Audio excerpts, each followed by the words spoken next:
acclame le roi des siècles. Acclame le roi des siècles, élève ta voix jusqu'aux cieux. Loue l'Éternel ton rocher, c'est lui qui te rend heureux. Jésus est son nom, Jésus le Fils de Dieu. Jésus est son nom, Jésus le Fils de Dieu.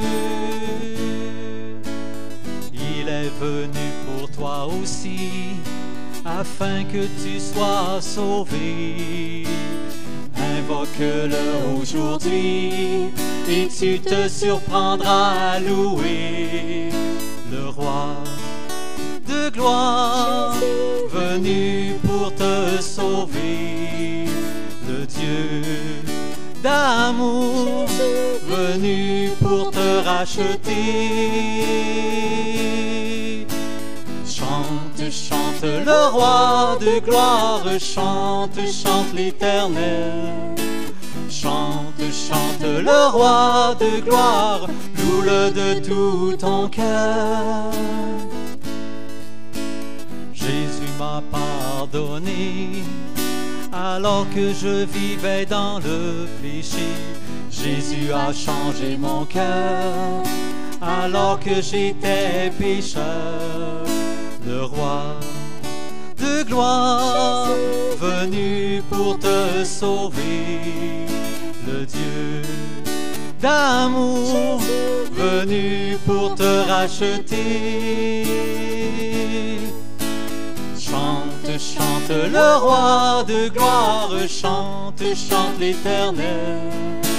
Chante, chante le roi de gloire, loue-le de tout ton cœur. Il est venu pour toi aussi, afin que tu sois sauvé. Invoque-le aujourd'hui et tu te surprendras à louer le roi de gloire, venu pour te sauver, le Dieu d'amour, venu pour te racheter. Chante, chante le roi de gloire, chante, chante l'Éternel. Chante, chante le roi de gloire, loue-le de tout ton cœur. Chante le roi, chante, chante l'Éternel. Chante le roi de gloire, loue-le de tout ton cœur. Chante, chante le roi de gloire, chante, chante l'Éternel. Chante, chante le roi de gloire, loue-le de tout ton cœur. Jésus.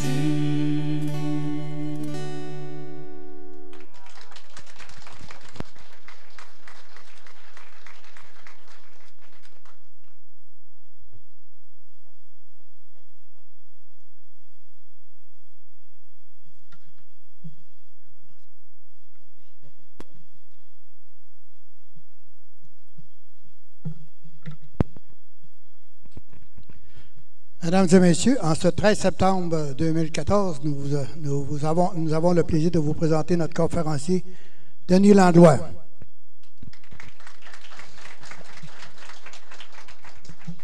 Merci. Pour être franc avec vous, c'est la première fois que je vais rendre témoignage de ce que le Seigneur a fait dans ma vie d'une façon vraiment suivie. J'ai déjà parlé à quelques occasions de certains petits bouts, etc. Mais là, de façon suivie, c'est la première fois. C'est pas nécessairement facile, mais par la grâce de Dieu, ça va se faire. Ce que je peux dire, c'est que le Seigneur est bon. Vraiment, le Seigneur est bon. Là, je ne suis pas mes notes. Parce que je n'étais pas un gars qui cherchait le Seigneur. Je n'étais pas un gars religieux, pas du tout. Mais le Seigneur, lui, avait des regards sur moi, puis il voulait se révéler à moi. Mais pour commencer, je vais commencer par le commencement. Je suis né en janvier 61, donc ça me fait 53 ans. Puis, je suis né à Saint-Raymond. Ma mère était de Saint-Raymond, mon père de Neuville. Puis, je suis deuxième d'une famille de 4. On était 4 garçons, assez rapprochés. Entre le premier et le dernier, il n'y a pas tout à fait 5 ans.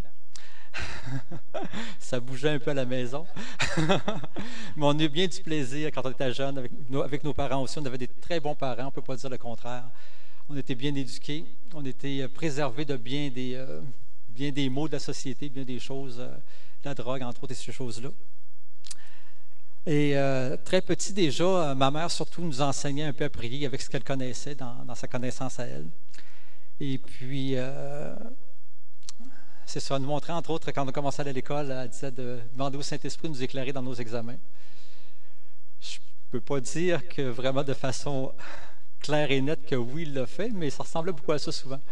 Parce que je me souviens, durant ma vie, les examens, vers la fin de l'examen, il me restait quelques questions à faire, puis je n'avais pas les réponses. D'un coup, pouf, ça arrivait tout d'un coup sec, je me dépêchais d'écrire ça. Moi, j'associais ça au Saint-Esprit qui venait m'aider. On a eu une enfance heureuse. Puis, par contre, moi, il y a eu une petite ombre qui est venue se jeter sur moi à l'âge de 3 ans, à peu près 3 ans, un petit peu plus. C'est que j'avais un œil qui voyait à peu près pas, donc il était appelé paresseux. Là, ça fait qu'on m'a bouché l'autre œil pour faire travailler l'autre œil en question. Puis, après ça, 3 ans et demi à peu près, j'ai commencé à porter des lunettes. Je ne sais pas si c'est à cause de ça, mais j'étais distrait, mais très distrait. Je n'avais pas confiance en moi, mais c'est sûr que le fait d'avoir un œil bouché et faire travailler celui qui ne voit pas, ça ne m'aidait pas à trouver les choses. Puis, t'as toujours mon frère qui trouvait les jouettes, les bébelles qu'on a perdues. Puis, bon. Quoi qu'il en soit, quand j'étais rendu en première année, puis j'étais du genre là, qui cherchait sa calotte et qui lavait sa tête. Riez pas, c'est vrai, je m'en souviens très bien. C'était assez humiliant cet âge-là, malgré tout. Puis, mais c'est ça. Tellement qu'en première année, on a parlé de me faire doubler pendant un certain temps. Puis, il est arrivé un événement que je ne m'explique pas, que je ne pourrais jamais expliquer, mais je vous le raconte pareil. Là. C'est qu'après chaque récréation, on se levait debout et on chantait un chant. C'était un chant joyeux quand même. Puis, c'était des religieuses qui nous faisaient à l'école. Puis, il y a une occasion, je ne me souviens pas si c'est le matin ou l'après-midi, je me suis levé pour chanter le chant. Je n'ai pas entendu le chant. Je n'ai pas entendu les autres chanter, je n'ai pas chanté, mais j'ai entendu une musique. Je ne sais pas ce qui s'est passé. Mais à partir de ce moment-là, ça a commencé à aller mieux. Puis, déjà rendu en 4e année, j'étais dans les premiers de classe. Je n'étais jamais le premier partout, mais j'étais dans les premiers. Merci Seigneur. Quand je suis arrivé au secondaire, il n'y a pas eu de choses spéciales dans ma vie. J'étais un gars plutôt timide, réservé. J'avais des amis, quelques amis. Au secondaire, en étant une grosse école, une grosse polyvalente, on a vécu quelques petites affaires. Mon frère plus vieux était là un petit peu pour me protéger. Après ça, j'ai fait la même chose pour les plus jeunes. Alors, ça s'est quand même bien passé. Puis ma mère nous avait vraiment mis en garde contre la drogue et ces choses-là, de sorte qu'on évitait tous ces problèmes-là. Je passe assez vite. Je suis arrivé au cégep. Et puis, j'ai commencé les études. En fait, c'est au secondaire, en secondaire 4, en fait, que j'ai commencé à aimer les sciences. Où est-ce que j'ai eu un cours de biologie qui parlait de biologie générale, qui parlait beaucoup de choses aussi, un petit peu d'évolution. Puis, en tout cas, j'avais un intérêt vers ça. Même si je ne croyais pas à l'évolution, je croyais vraiment qu'il y avait un Dieu créateur. Parce que pour moi, c'était comme un non-sens que les choses soient arrivées par hasard ou par circonstance. Ensuite, je suis arrivé au cégep, puis j'ai étudié en sciences pures, je pense que ça s'appelait à ce moment-là, ou sciences de la nature, sciences santé. Et puis, au cégep, il n'y a rien arrivé de particulier, à part que j'étais très démotivé, parce que je ne savais plus du tout en quoi m'en aller. J'avais plus le goût des études. C'est sûr que l'économie, ça n'allait pas très bien. C'était pas nécessairement rose quand on allait sortir faire nos études. Peut-être c'est ça qui mettait aussi des doutes. En sorte que j'étais démotivé, puis je n'ai pas travaillé fort, puis je n'ai pas eu des très grosses notes. Mais il y a un événement qui est arrivé au cégep qui est resté par la suite, c'est qu'à un moment donné, il y avait une table, il y avait des gens qui donnaient des livres, en fait, un livre, je ne savais pas, puis j'avais vu ça en passant, puis je n'étais pas arrêté. Puis j'étais descendu dans la salle qu'il y avait en bas, j'étais au cégep François-Xavier Garneau, ici à Sainte-Foy. Puis il y a quelqu'un qui me dit, donne des livres, tu devrais y aller. Donc là, je suis allé, et c'était des Nouveaux Testaments. Alors, des Gédéons. Alors, j'ai pris le Nouveau Testament. Puis, je n'ai pas parlé aux gens. Pour l'instant, j'ai juste dit merci. Et je me souviens encore, j'ai mis ce Nouveau Testament-là dans mes affaires que je considérais précieuses. J'avais une petite boîte, là. Je l'avais mis là-dedans, mais je le trouvais beau, mais je ne l'ai pas ouvert. Je ne le lisais pas. Sur ça, tantôt, quand Régent parlait de... Je ne le lisais pas. Et puis, avant de continuer, j'aimerais juste vous expliquer un petit peu quel genre de personne je pouvais être à cette époque-là, à l'époque où j'allais commencer l'université. Parce que finalement, quand j'étais en deuxième année du cégep, alors que j'étais démotivé, je ne savais pas quoi faire, je ne sais pas pourquoi, j'ai pris un cours d'option en chimie organique. Puis le professeur était vraiment assez extraordinaire, de sorte qu'il m'a donné le goût de la chimie. Puis là, ça m'a comme donné le goût aussi d'aller à l'université et tout. Mais comme mon premier choix depuis le secondaire, c'était la biologie, j'avais appliqué en biologie, puis ensuite en biochimie. Alors finalement, quand je suis rentré, j'ai décidé d'aller en biochimie pour ensuite changer pour la chimie. Le cheminement s'est fait comme ça. Mais avant de parler de comment est-ce que le Seigneur est venu s'est révélé à moi alors que j'étais à l'université, je voudrais juste parler comment est-ce que j'étais à ce moment-là un petit peu. Alors, en réfléchissant à ça, moi, je me dis, je pense que ce qui me définissait le mieux, j'étais un gars ordinaire. Rien de spécial, pas de dépendance, quoi que ce soit. Un gars honnête, un gars qui était fiable, tout ça. Mais un gars ordinaire, là, il n'y avait rien de spécial. J'étais parfois égoïste, ça je me rends compte aujourd'hui quand je regarde dans le passé. Je vivais pour moi-même, pour mon propre plaisir, mes propres choses. Et puis, comme je l'ai mentionné, je pense tantôt, je n'étais pas religieux du tout. Je n'allais pas à l'église, à moins que ma mère nous poussait un petit peu dans le dos pour Noël et tout ça. Je ne cherchais pas le Seigneur non plus. J'étais un libre penseur. J'aimais bien ça, penser toutes sortes de choses. Imaginez comment est-ce que Dieu était, puis j'avais plus confiance à ce que je pensais que ce que je peux entendre ailleurs. C'est vrai, c'était de l'orgueil dans le fond. Puis, je remettais en question l'incarnation, ce que Jésus soit venu sur la terre. Ça, je me souviens, j'en parlais avec mon père. Mon père était un petit peu libre-penseur aussi. Ma mère n'aimait pas ça quand elle nous entendait parler comme ça. Et puis, ce que je me disais à un moment donné, dans mes réflexions, il y avait deux choses qui restaient dans mes réflexions. C'est que la réalisation qu'on est seul sur la terre. Ça, je me souviens, je parlais de ça avec mon père. Il dit, qu'est-ce que tu veux dire? J'ai dit, on peut être avec du monde, des gens autour, mais dans le fond, on est tout seul. J'ai dit, même au jour de notre mort, on peut être entouré des autres, mais on est tout seul, on ne s'en va pas à la même place. D'autres, ils restent là, nous, on s'en va. Donc là, c'était la réalisation qu'on est seul. Ça, c'était vraiment quelque chose que je ne sais pas d'où ça venait, mais que j'avais comme réalisé. Puis l'autre chose, c'est que je me disais, moi, je vais aller au ciel. Je vais sûrement aller au ciel, je ne suis pas pire que les autres. Aujourd'hui, je me rends compte que c'était vraiment de l'orgueil parce que j'établissais, c'est comme si les critères que Dieu pouvait établir, c'est moi qui les établissais. Mais Dieu ne m'a pas mandaté pour être juge, pour savoir qui allait au ciel, qui n'allait pas. Mais moi, je me jugeais mieux que les autres. Alors qu'en réalité, j'avais peut-être juste eu des conditions très favorables que les autres n'avaient pas eues. Alors, on ne peut pas prétendre être mieux que les autres. Donc, si je reviens peut-être plus au sujet de ce matin, c'est que la série d'événements qui se sont passés, qui ont fait en sorte que j'allais dire que je découvre, mais en fait, je n'ai pas découvert le Seigneur. C'est plutôt le Seigneur qui s'est révélé à moi, qui est venu à moi. Alors, à l'été 80, alors que j'ai décidé d'aller à l'université de Sherbrooke, un soir vers la fin de l'été, on est allé avec des amis au cinéma.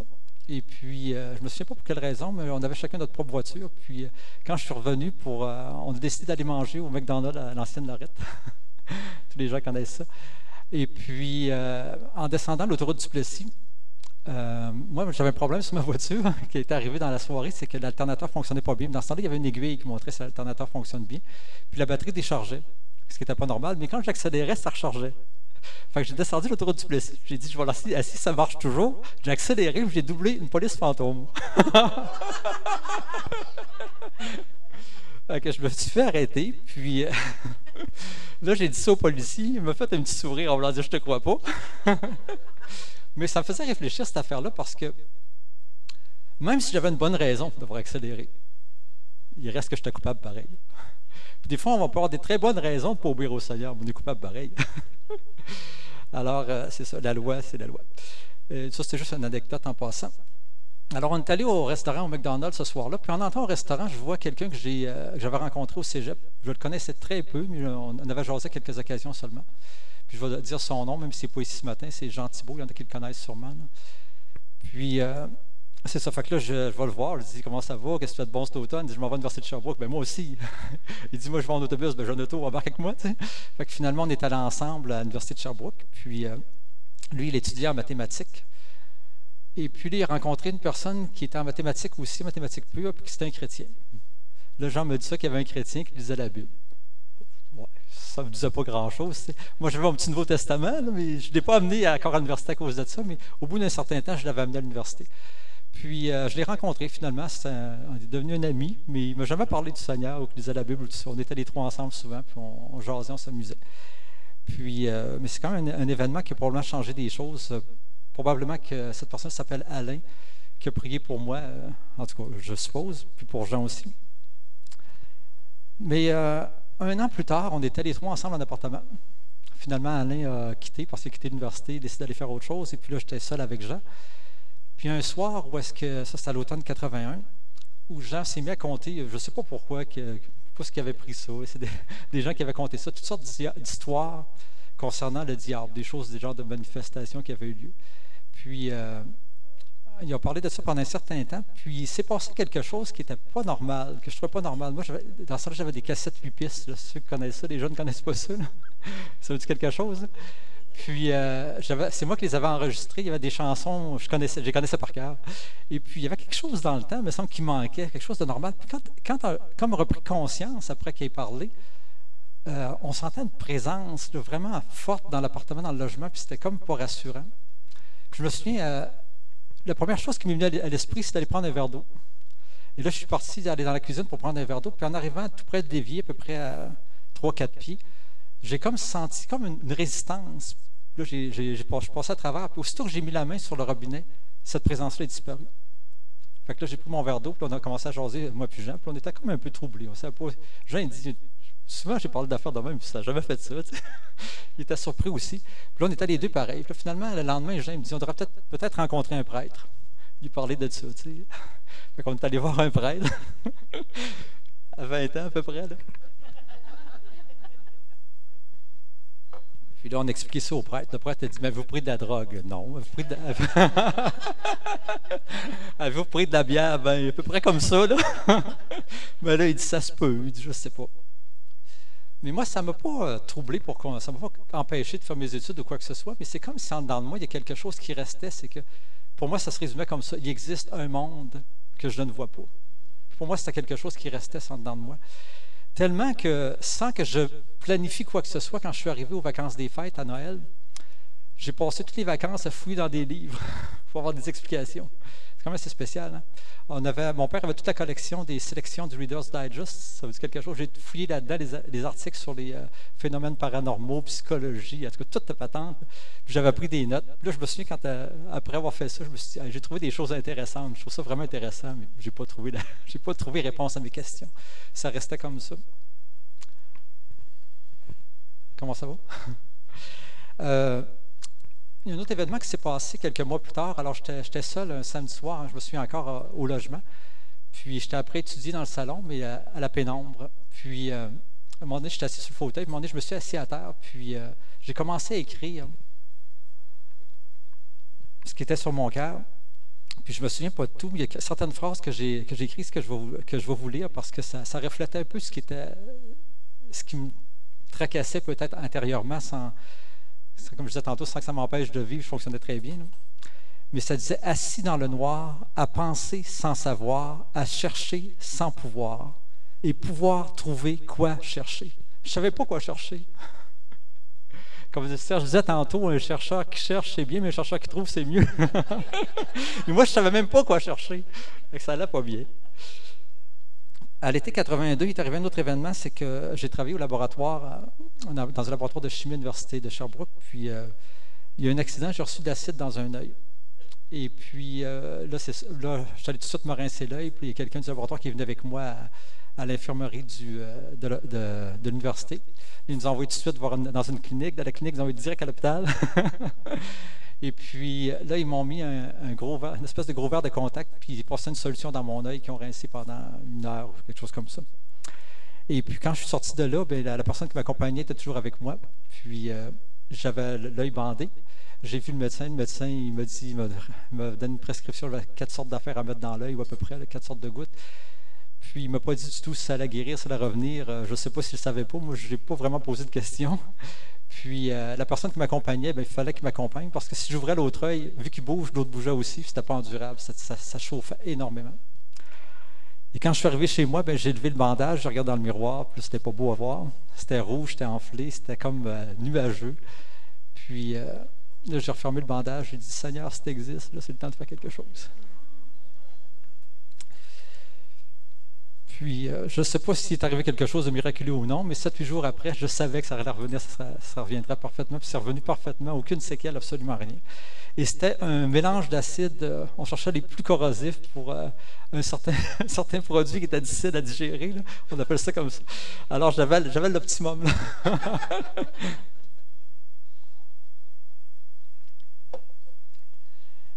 À l'automne de cette même année-là, il est arrivé quelque chose qui était comme un peu banal. On est allé partir de la rentrée de l'université, puis je jasais avec un ami, puis il en est arrivé un troisième qu'on avait connu un petit peu. Puis lui, sans rien dire, il commence à parler, surtout à l'autre, pas à moi. Et il dit, moi, là, à un moment donné, je cherchais, j'ai rempli mon garde-robe de livres, puis je ne trouvais pas, jusqu'à temps que je lise dans la Bible. Puis moi, j'écoutais, puis ça rentrait par une oreille, sortait par l'autre, mais c'est quand même un événement qui est arrivé que je trouve quand même un peu particulier. Mais quelques jours après, c'est le 10 septembre 82, je me souviens encore, je suis allé prendre une marche dans les rues de Sherbrooke, tout près de l'université. Puis, j'étais bien ce soir-là, c'était vraiment une soirée exceptionnelle, extraordinaire, là.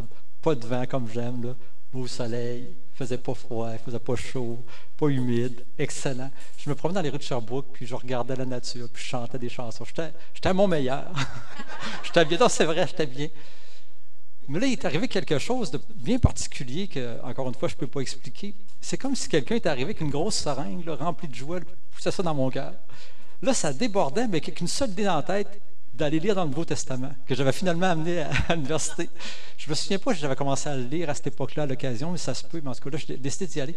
Tellement que je suis parti à la course. La marche a été finie. Je suis couru jusqu'au logement, puis j'ai commencé à lire dans le Nouveau Testament. J'ai passé la veillée à lire jusqu'à 11 heures, peut-être même plus.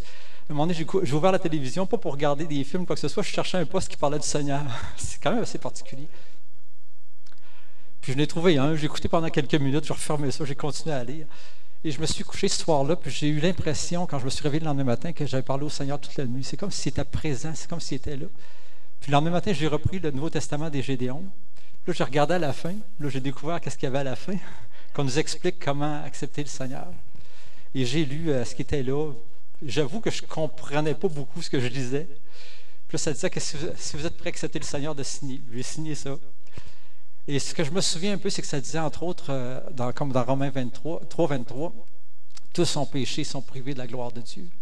Puis il y avait aussi le passage, car Dieu a tant aimé le monde qu'il a donné son Fils unique, afin que quiconque croit en lui ne périsse point, mais qu'il ait la vie éternelle. Puis c'est comme si c'est devenu automatique que oui, je crois que Jésus a fait ça, alors qu'avant, je remettais en question l'incarnation, mais là, je ne pensais même pas. C'était comme il était réel, il était là. Je ne peux pas le renier, il était là, ça existait. Là, je dois dire que ça n'a pas vraiment révolutionné ma vie parce que je connaissais rien de la parole de Dieu. Et puis, il y avait comme un contact qui avait eu lieu, mais en tout cas, c'était un début, disons. Mais il y avait une paix qui s'était installée aussi, puis il y avait cette conviction-là que maintenant, je n'étais plus seul. Je n'étais plus jamais seul. Ça, je savais ça. Ça, c'était comme rassurant aussi. Puis, quand je suis retourné à Neuville, après ça, une année après, j'ai recommencé à travailler à l'endroit où j'avais travaillé avant d'étudier. Puis les gens me disaient tout ça, les dames plus âgées avec lesquelles je travaillais. Je ne sais pas ce qui est arrivé à Denis depuis qu'il était à l'Université de Sherbrooke, il a l'air épanoui. Puis c'est vrai parce que, en tout cas, depuis ce moment-là, ce qui est arrivé cette journée-là, je sais toujours que Dieu est avec moi. Il est présent, il est là.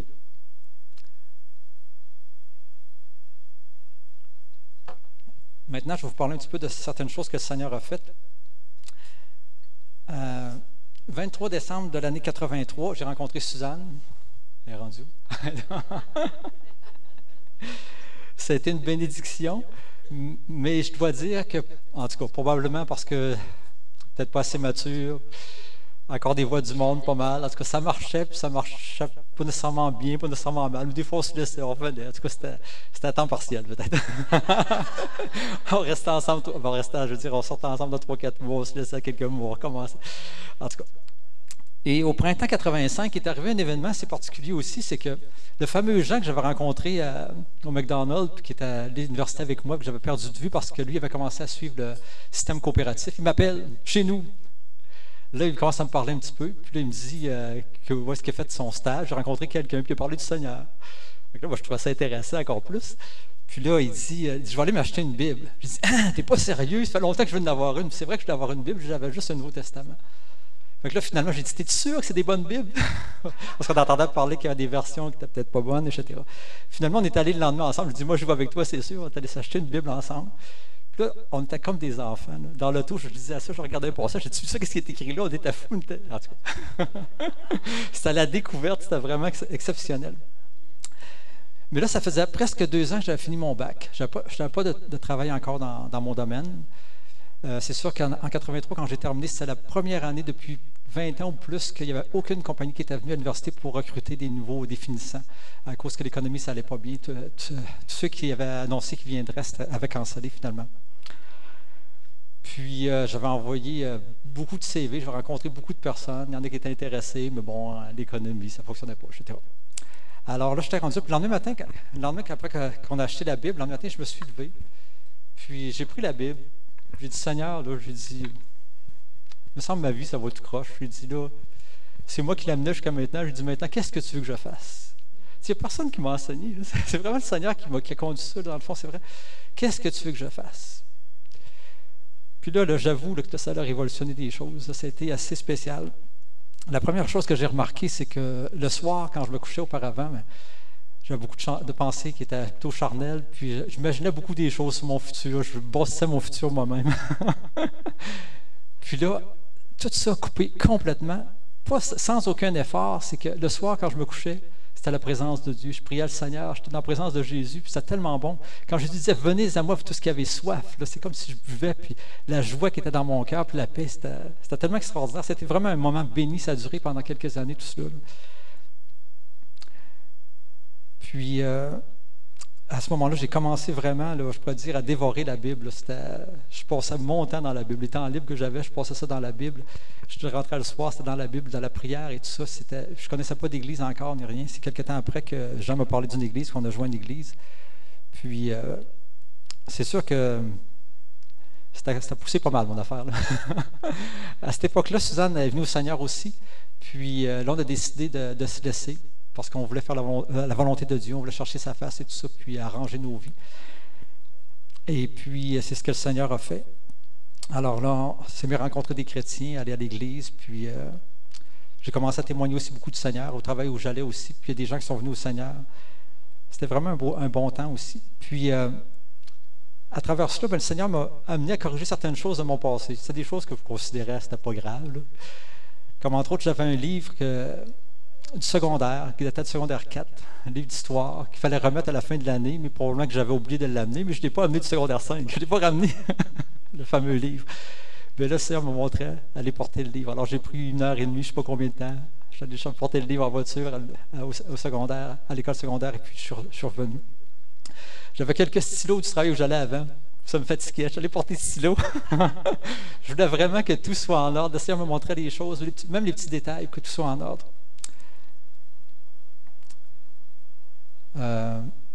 Après ça, c'est ça, je continuais toujours à travailler au même endroit, puis je me sentais un petit peu lésé dans la façon que ça se déroulait, parce que, bon, on m'avait envoyé travailler dans une autre succursale, c'était plus loin, donc ça m'occasionnait des dépenses, mais il me donnait un bonus une fois de temps en temps à cause de ça. Puis, je me souviens, j'ai parlé de ça au Seigneur, puis dans mon cœur, c'était très clair, le Seigneur me disait, inquiète-toi pas, occupe-toi pas de ça, moi je vais arranger tes affaires. Et puis, quelques temps après, il y a quelqu'un que j'ai connu à l'Université de Sherbrooke qui était en chimie avec moi. Je pense qu'elle n'était même pas dans mon année. Je la connaissais à peine, plus de vue qu'autre chose. Elle a appelé chez nous. Elle m'a dit, je pense qu'elle a parlé à ma mère, elle a dit qu'il y avait un emploi qui était à l'Université Laval, mais qu'elle ne pouvait pas le prendre parce qu'il y avait déjà quelque chose d'autre. Puis, elle m'offrait d'appeler ces gens-là pour m'offrir. Alors, c'est ce que j'ai fait. J'ai appelé, je les ai rencontrés, puis j'ai eu l'emploi en question. Alors, le Seigneur m'a béni de cette façon-là. Puis c'est là que j'ai connu beaucoup d'étudiants gradués qui ont donné leur vie au Seigneur. C'était vraiment un temps béni, un temps extraordinaire. Par la suite, j'étais à la maison, puis c'est sûr que ma mère, elle me trouvait un peu déséquilibré. ne trouvait pas que j'étais un jeune normal. Ça l'inquiétait beaucoup, puis aussi du fait que j'avais commencé à fréquenter une église évangélique. Pour elle, c'était là, j'étais perdu, j'étais dans sa pensée à ce moment-là. Aujourd'hui, c'est plus de même parce qu'elle m'encourage quand même dans ce que je fais, là. Elle encourage même mes frères, elle encourageait mes frères à venir, mais même s'ils ne sont pas venus là, ce matin. Mais ça la fatiguait, puis à cause de ça, l'atmosphère à la maison était rendue difficile. Puis il y a un samedi ou un dimanche, je pense que c'était un samedi, je suis allé sur le quai à Neuville, puis là, j'ai prié le Seigneur. J'ai dit, Seigneur, je ne sais pas trop quoi faire dans la situation. J'ai dit, je pense qu'il faudrait que je m'en aille de chez moi. Peut-être que je devrais aller en appartement. En tout cas, je posais des questions au Seigneur, qu'est-ce que je dois faire? Puis j'avais la conviction, le Seigneur m'avait dit que je me marierais un jour, alors je me disais, je ne sais pas si ça vaut la peine d'aller en appartement, si c'est pas pour longtemps d'acheter des choses, puis après c'est bon. En tout cas, je regardais les différentes options. Mais à peu près dans le même temps, dans cette fin de semaine-là, le Seigneur parlait à un frère chrétien d'accueillir quelqu'un dans sa maison, quelqu'un qui ne s'allait pas bien chez lui. Alors, il connaissait Jean, il a parlé à Jean, il a offert à Jean. Jean, il dit, moi, ça va bien, c'est Denis que ça va pas. Alors là, il me l'a offert, alors j'ai demeuré là pendant 10 mois. Et puis, il y a des événements qui se sont passés là aussi qui étaient, c'était une bénédiction pour moi de rester là parce que c'était un chrétien qui était affermi, puis bon, c'était vraiment plaisant, une famille chrétienne. Mais aussi, c'est que un soir, où est-ce que j'étais dans ma chambre, dans la maison, j'ai prié le Seigneur pour qu'il me parle parce qu'il m'avait déjà dit, j'avais la conviction que je me marierais. Puis là, je me demandais au Seigneur, quand est-ce que ça va arriver? Là, je commence à avoir hâte. Je suis tanné d'attendre. Alors, là, j'ai prié le Seigneur ce soir-là, puis pas de réponse. Je me suis couché, j'ai dit, Seigneur, tu me répondras plus tard. Je dis, c'est pas plus grave que ça. Et puis le lendemain matin, quand je me suis réveillé, j'étais encore dans mon lit, puis j'ai ouvert les yeux, puis c'est comme si un papier descendait du ciel, qui tombait dans l'air. Puis en arrivant sur moi, c'était écrit dessus « Waiting ». Là, j'ai dit « Ah non, ça, il n'y a pas encore à attendre ». Là, après ça, j'ai dit « Ouais, mais Seigneur, tu me parles en anglais. Je ne suis pas anglophone, mais pourquoi tu me parles en anglais? » Je ne comprenais pas. Là, après ça, après réflexion, j'ai dit, en tout cas, Seigneur, tu es toujours mon Dieu, tu es toujours mon Seigneur, je vais te louer comme d'habitude, en prenant ma douche, puis prendre du temps avec lui. C'est ce que j'ai fait. 2 semaines après exactement, le soir, dans ma chambre à même place, je regarde dans mes affaires, j'avais un livre que j'avais acheté quelques mois auparavant, qui s'appelait Life Changing Prayer Manual. C'est un manuel sur la prière qui change ta vie, c'est ce que ça disait. Puis, j'ai ouvert le livre par hasard, il y a plus que 200 pages. Et je tombe à une section de chapitre qui s'appelait « Waiting ». Donc là, j'ai vu que le Seigneur avait de la suite dans les idées. Là, j'ai dit, il y a sûrement quelque chose à me dire là-dedans. Alors là, j'ai lu avec attention cette section de chapitre-là qui parlait beaucoup de... C'était une attente, pas passive, mais active. C'est-à-dire qu'on continue à s'approcher de Dieu, à lire sa parole, à l'adorer, puis à prendre du temps avec lui. Comme ça dit dans le psaume 37, « Fais de l'Éternel tes délices, et il te donnera ce que ton cœur désire. » Alors, c'est ce qui est arrivé à ce moment-là. Puis, quelques semaines après, je pense que ce n'est pas beaucoup plus, on allait à une réunion de prière. Sonne à la même réunion de prière que moi. Puis, elle est arrivée à la dernière minute. Ça n'y arrive jamais. Je suis pas fin, là. Puis, quand elle est entrée, on était tous debout en train, déjà pour... je pense qu'on faisait la prière pour commencer la réunion. Bruno était là, je pense. Puis elle est entrée, puis elle a passé, puis je la regardais, puis je la regardais pas avec les mêmes yeux. Il y avait quelque chose qui avait changé. Ce qui me frappait, c'est que je la voyais vraiment comme une personne, comme une femme à aimer, à respecter. Non pas que je la respectais pas avant, quoi que ce soit, mais il y a quelque chose qui était changé. Puis à partir de ce moment-là, mon cœur a continué à changer. Puis là, c'est que j'ai... en tout cas, c'est là qu'on est tombé en amour, j'imagine. Puis, 15 minutes, ça va bien. Puis, c'est ça, finalement, quelques mois après, on s'est parlé, puis on a recommencé à sortir ensemble, puis on s'est mariés quelques mois après. Merci Seigneur pour ça, parce que je peux remercier le Seigneur parce que Suzanne m'a toujours épaulé, m'a toujours aidé dans ce que je faisais, puis elle a toujours cru au même Seigneur que moi, puis on a toujours marché ensemble. C'est sûr que la vie n'est pas toujours rose, pas toujours facile, mais avec le Seigneur, c'est beaucoup mieux. Parce que des fois, on n'est pas toujours gentil, d'un coup on s'en va, puis d'un coup l'Esprit dit « On va demander pardon. » Donc on va demander pardon, puis on se réconcilie, ça repart. Gloire à Dieu, le Seigneur est bon. À travers notre vie, c'est sûr qu'on a vécu on a fait des fois des erreurs, mais le Seigneur est toujours là, le Seigneur, puis il va nous aider à corriger les choses. Dans les difficultés aussi, il est toujours présent. Là, il faut choisir ce que je dois parler.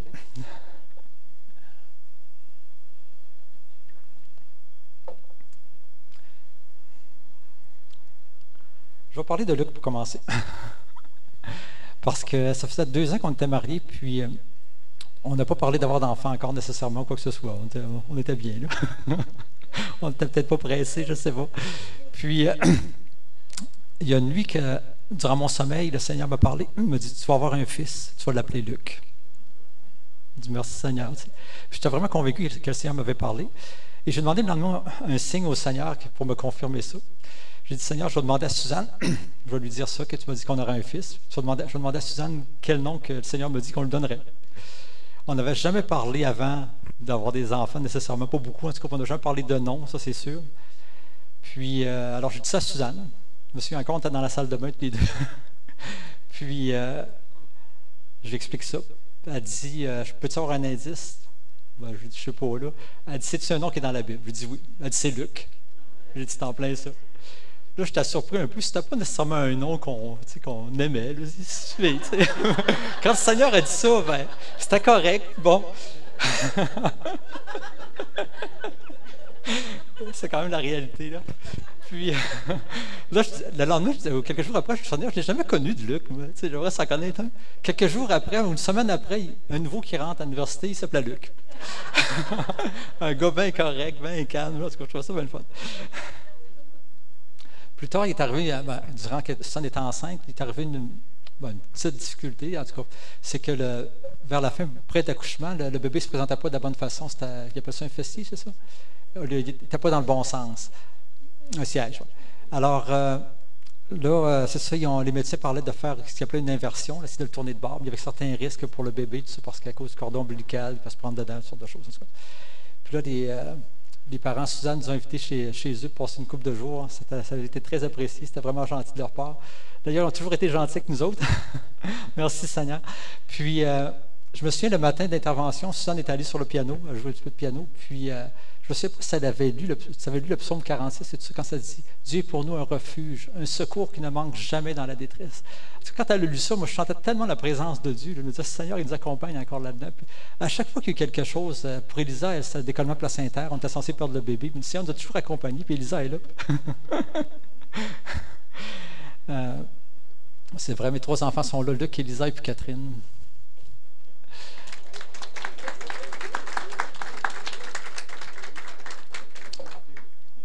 Des cadeaux du Seigneur. Qu'est-ce que je disais donc? En tout cas, c'est ça. Finalement, l'intervention s'est très bien passée. Une dernière petite chose que je devrais parler avant d'aller à la fin. Juste pour montrer comment est-ce que le Seigneur est grand aussi, comment est-ce que le Seigneur peut pourvoir à nos besoins. Je vais essayer je ne raconterai pas toutes, mais certaines choses à travers ça, c'est que il y a un midi où j'étais au travail à l'Université Laval, je suis en train de dîner, puis le Seigneur m'a dit il m'a mis sur mon cœur, je vais ramasser mon montant d'argent pour acheter une nouvelle voiture parce que la mienne commençait à vieillir. Puis le Seigneur m'a dit, tu vas prendre cet argent-là, tu vas le donner pour mon œuvre, pour l'évangélisation. Donc là, moi, sur le coup, j'étais un peu réticent. C'est-tu vraiment toi, Seigneur, etc. Alors, après avoir prié à peu près 15-20 minutes, ben là, je dis, oui, c'est correct, Seigneur, je vais le donner. Puis, 1 ou 2 ans avant, on avait été voir pour des autos à Suzanne, puis on avait regardé pour une Dodge Gold, puis le prix, c'était à peu près à 11 000 $, si je me souviens bien. C'est sûr que pour Suzanne, c'est automatique. Moi, c'était manuel. C'est un petit peu moins cher, en tout cas. Tout ça pour dire ça. Mais finalement, à peu près une couple d'années après, c'est sûr, quand c'était le temps de changer de voiture, ma voiture là, me causait des problèmes. J'allais au garage très régulièrement. Rien de très dispendieux, mais c'était très régulier. Elle connaissait le garage. Puis, là, c'est ça. Moi, je me disais, je vais essayer de changer de voiture éventuellement. Puis, je me souviens un soir que je suis allé au garage, justement, une réparation. Je suis arrivé plus tard à la maison. Suzanne avait lu le journal, puis elle dit, il y a une auto peut-être qui serait bon pour toi. Elle dit, c'est une Dodge Colt. Mais c'est une 90, on était rendu à 91. Il y avait un gros rabais de Chrysler. En tout cas, elle était à 7 599, je me souviens bien. Elle dit, c'est parfait, ça va marcher, ça, là. Fait que le soir après souper, je m'en vais dans la présence de Dieu. Je demande au Seigneur, il dit non. C'est correct. Ça sera plus tard, une autre chose. Le lendemain matin, je me lève. La première auto que je rencontre sur la route, c'était une Dodge Colt comme ça. C'était un hatchback 3 portes. Je dis, Seigneur, tu as bien raison. C'est même trop petit pour nous autres. Parce qu'on allait avoir Luc qui s'en venait. Là. Puis, quelques temps après, je m'en vais au garage. Peut-être 2-3 fois que j'étais allé au garage. Je reviens le soir comme ça. La même affaire. Je reviens plus tard. Susan avait lu le journal. Elle dit, dans le journal, c'est une Dodge Colt, mais c'est une 4 portes. Elle dit, c'est ça que ça prendrait. Puis c'était 7 999, une 90. J'ai dit, là, ça y est, là, le Seigneur va dire oui.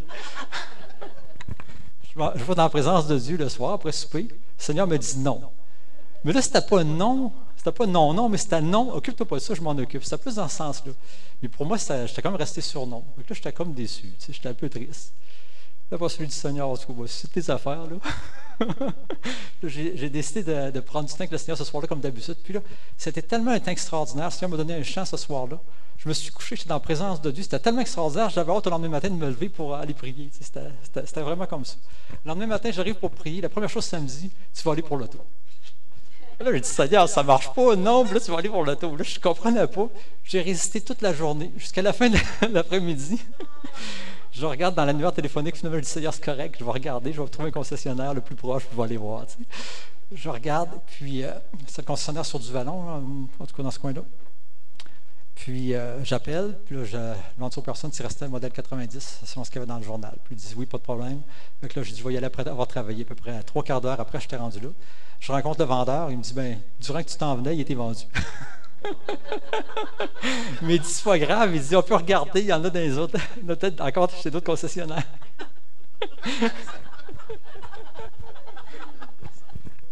Je repars de là, puis ce qui monte dans mon cœur, c'est dit, je te dis que si tu crois, tu verras la gloire de Dieu. Fait que je dis, Seigneur, je crois, je vais voir ta gloire. Là, j'étais tout excité. Je dis ça à Suzanne, ça va bien. Je dis ça à Suzanne en arrivant à la maison. Puis, ouais, c'est ça. Puis le lendemain matin, quand je me suis levé, je dis, Seigneur, ça n'a pas de bon sens. Moi, je ne comprends plus rien. Là. C'est non. Après ça, c'est oui. Après ça, c'est je vais voir ta gloire. J'ai dit, Seigneur, j'aimerais ça que tu me donnes un signe pour confirmer ça. J'aimerais ça. Je suis comme un peu déçu là-dedans. Je suis comme un peu déchiré. Et puis, ce matin-là, ce que je dois dire aussi, c'est que sur ma voiture, j'ai eu toutes sortes de problèmes, dont entre autres ce qui permet de compter le kilométrage dedans. Là, mon nez avait arrêté de fonctionner pendant une couple de semaines. Puis là, j'avais fait réparer, ça fonctionnait encore. Ça va recommencer à fonctionner. En tout cas, je suis arrivé au travail à l'Université Laval, je me suis stationné. Puis en me stationnant, je regarde quel kilométrage j'étais rendu, ce que je ne fais pas habituellement. Puis les 4 derniers chiffres, c'était 7777. Ah, j'ai dit, Seigneur, c'est extraordinaire, ça c'est beau. 7 dans la Bible, ça parle de perfection et tout ça. J'ai dit, c'est pas un signe, ça. Ça n'a pas rapport. Alors, j'ai continué à travailler toute la journée. Puis, dans la journée, ça me disait, appelle chez un concessionnaire pour te trouver une voiture. Donc là, finalement, je décide de le faire. J'ai dit, Seigneur, je dis, le premier sur lequel je tombe dans l'annuaire, j'appelle là. Là, je suis tombé sur le concessionnaire à Saint-Nicolas, qui avait Dodge puis Girl Vista. C'est parce que c'était la même chose. Donc là, j'appelle, je demande pour parler à un vendeur. Puis je lui dis, est-ce que tu as ça, un Dodge Colt 90, on est rendu à 91, neuf, mais, ou un Girl Vista, 4 portes, manuel, siège en dessus, pas de siège en vinyle, radio, AM/FM, cassette, je ne me souviens pas trop, j'ai donné un paquet de critères. Il dit, oui, il m'en reste un dans le cours, il dit, je le mets en spécial demain dans le journal à 7777. Là, je suis resté bouche bée complètement à l'autre bout du téléphone. Là, la personne ne comprenait pas non plus. Il dit quoi? Il dit, j'aime ça, le chiffre 7. Lui, il ne savait pas, évidemment, l'historique. Là, quand tu penses à ça, je repensais à ça. Comment est-ce que Dieu peut tout savoir, tout connaître, puis toucher la personne pour qu'il fasse ça? Puis que mon speedomètre arrête de fonctionner pendant un certain temps, puis que ça arrive au bon kilométrage ce matin-là. Dieu est grand. Dieu est grand. Merci, Seigneur Dieu.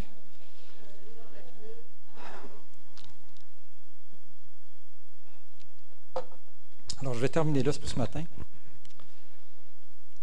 En terminant, j'aimerais juste revenir sur quelque chose. C'est que quand je disais tantôt que je me disais pas pire que les autres,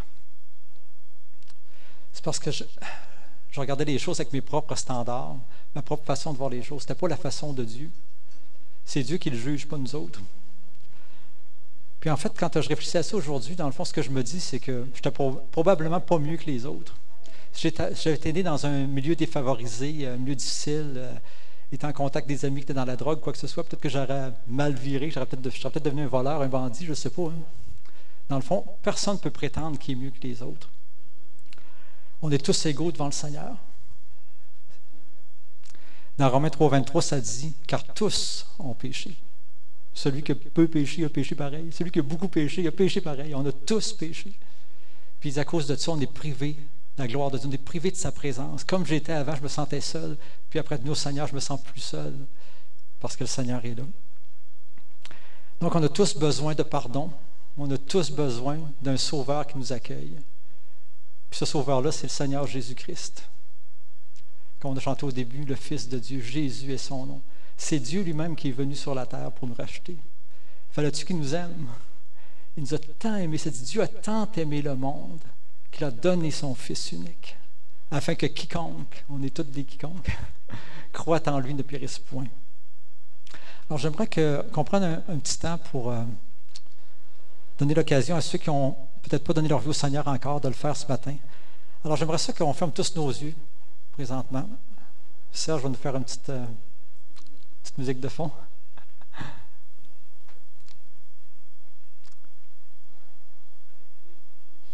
Ce que je peux dire avec assurance aujourd'hui, c'est que peu importe qui tu es et qu'est-ce que tu as fait, le Seigneur t'aime. Parce que ça dit que Dieu a tant aimé le monde. Ça ne dit pas que Dieu a tant aimé les gentils, a tant aimé les Américains ou je ne sais pas qui. Dieu a tant aimé le monde qu'il a donné son Fils unique. Il l'a donné pour toi, il l'a donné pour moi. Pourquoi qu'il l'a donné? Pour qu'on ait la vie éternelle. C'est très simple. Le Seigneur, lui, le savait. Il voit qu'il n'y a personne qui était parfait sur la terre. Il n'y a personne qui n'a pas péché. Il a vu notre besoin, puis il est venu à notre rencontre en donnant son Fils. Alors ce matin, si dans ton cœur tu te dis « J'ai jamais donné ma vie au Seigneur », j'aimerais ça lui donner ce matin. Puis vivre une communion avec le Seigneur. Vivre comment est-ce que le Seigneur est réel. Je voudrais te donner l'occasion de le faire. Alors j'aimerais juste que tu lèves ta main. Il y a juste moi toi qui va le voir. Que tu lèves ta main en signe que tu acceptes le Seigneur dans ta vie. Que tu veux aussi que le Seigneur se révèle à toi, puis te permette de vivre avec lui, en lui, puis d'avoir la vie éternelle à la fin de tes jours. Alors, vous pouvez lever votre main maintenant si quelqu'un désire donner sa vie au Seigneur. Oui, je vois votre main. Je vous remercie. Y en a-t-il d'autres qui désirent donner leur vie au Seigneur ce matin? Une autre main, merci. Le Seigneur est bon. Il veut juste notre bien. Merci, Seigneur. Y en a-t-il d'autres qui désirent donner leur vie au Seigneur? Gloire à Dieu. Alors, on va faire une petite prière ensemble, simplement, juste à répéter après moi. Seigneur Jésus, je reconnais que je suis pécheur et que je suis perdu sans toi. Je sais que c'est impossible pour moi de payer pour mes fautes, mais je me réjouis ce matin de ce que tu as envoyé ton Fils Jésus mourir pour moi sur la croix, afin que j'aie le pardon des péchés et que je sois restauré dans mon âme et dans mon corps. Je te remercie, Seigneur, et je te confesse maintenant comme mon Sauveur et mon Seigneur. Amen. Merci, Seigneur Dieu. Amen.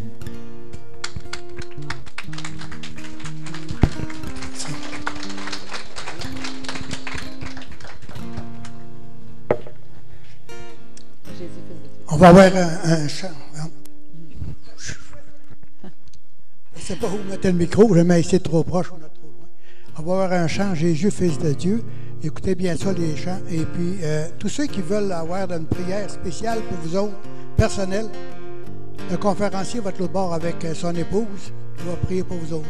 Et puis, attendez-vous que le Seigneur réponde à vos prières. Ça peut être drette là, comme ça peut être demain ou la semaine prochaine, mais il répond à son temps. OK? Oui, merci. Tu es ma force quand je suis faible, tu es le trésor que je cherche, oui, tu es tout pour moi. Tout comme un très précieux bijou, je veux te garder jusqu'au bout, oui, tu es tout pour moi. Jésus, Jésus, Fils de Dieu, gloire à ton saint nom. Jésus, Fils de Dieu, gloire à ton saint nom. Tu pris ma honte et mon péché, je me relève pour te louer. Oui, tu es tout pour moi. Quand je chancelle, tu me saisis. Quand je suis vile, tu me remplis. Oui, tu es tout pour moi.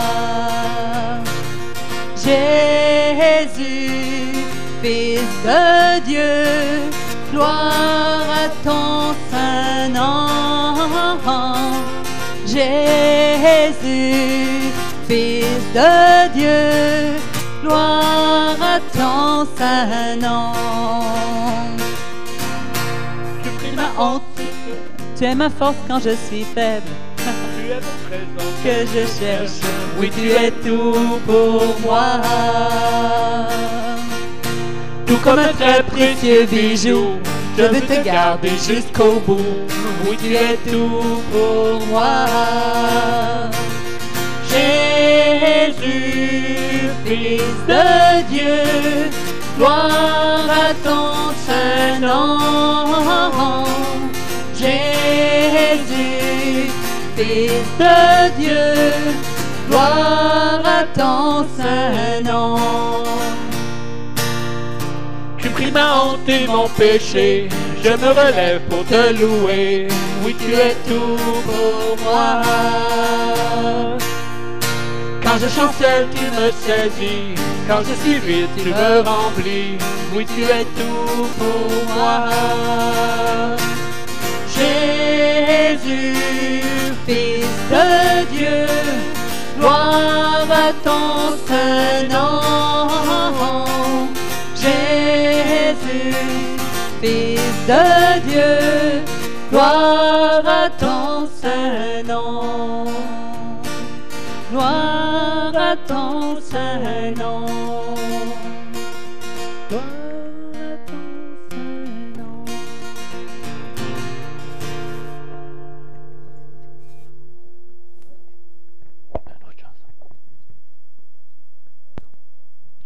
Est-ce que vous avez aimé votre déjeuner?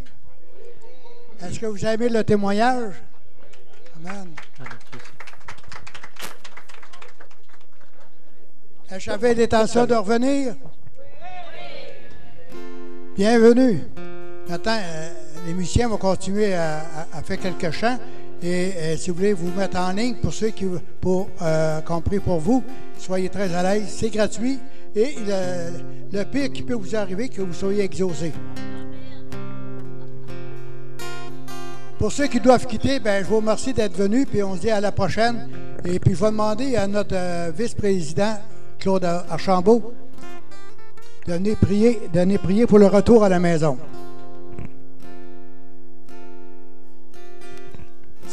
Seigneur Jésus, il y a des gens ici qui ont besoin de prière parce qu'ils ont des problèmes émotionnels. On va prier pour eux autres. Il y a des gens, Seigneur, qui ont des problèmes physiques. On va prier pour eux autres, Seigneur. Et tu vas nous montrer que tu es un Dieu vivant, Seigneur. On va voir des choses spectaculaires parce qu'on sert un grand Dieu. Quand tout ça sera fini, Seigneur, on s'en ira à la maison en se réjouissant d'avoir vu un Jésus vivant agir aujourd'hui de façon spectaculaire. Parce que si tu as créé la terre et le ciel, l'univers et tout ce qui est autour, Seigneur, tu es certainement capable de régler nos petits problèmes. Ce qui est bien grave pour nous autres, pour toi, Seigneur, tu fais un petit grain de poussière et c'est réglé. Alors, on s'attend à des choses extraordinaires de ta part. Merci, Seigneur, de nous garder. Mets des anges en avant, en arrière, à gauche, à droite, Seigneur, qu'on arrive à la maison en louant de notre Dieu qui est extraordinaire. Amen.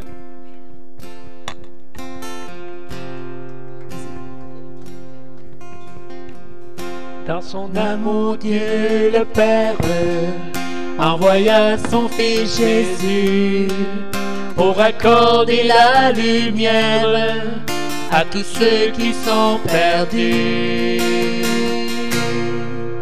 Il descendit sur la terre, mais les hommes l'ont rejeté et l'ont cloué au calvaire, mais Christ est ressuscité.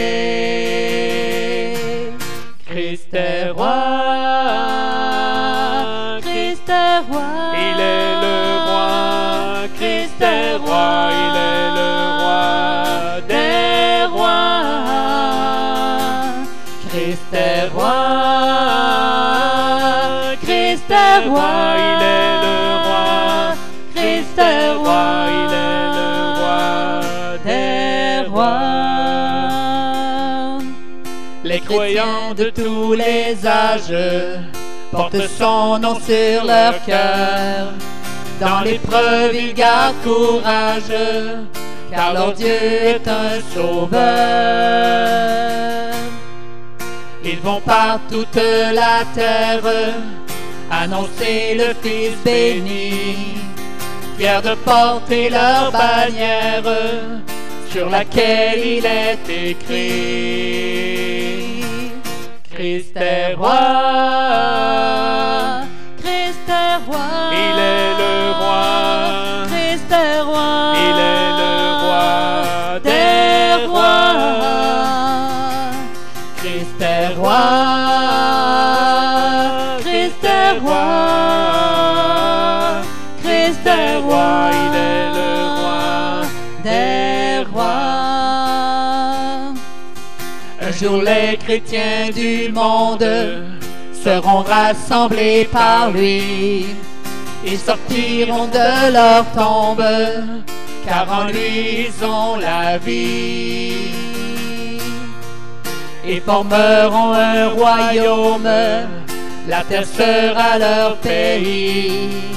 Leur hymne sera un psaume à la gloire du Messie. Christ est roi, Christ est roi. il est le roi, Christ est roi. il est le roi des rois. Christ est roi, Christ est roi, Christ est roi des rois. Dans les épreuves de tous les jours, tu es là sur notre parcours. C'est avec joie que j'y cours, tu m'es présent pour toujours. Suivons tous notre berger, il saura nous diriger sur la voie de l'éternité, pour qu'enfin on puisse proclamer: Christ est roi, Christ est roi. il est le roi, Christ est roi. il est le roi des rois. Christ est roi, Christ est roi. il est le roi, Christ est roi, il est le roi des rois. Christ est roi, Christ est roi, Christ est roi. Christ est roi, Christ est roi des rois. Christ est roi, Christ est roi. Christ est roi, il est le roi des rois.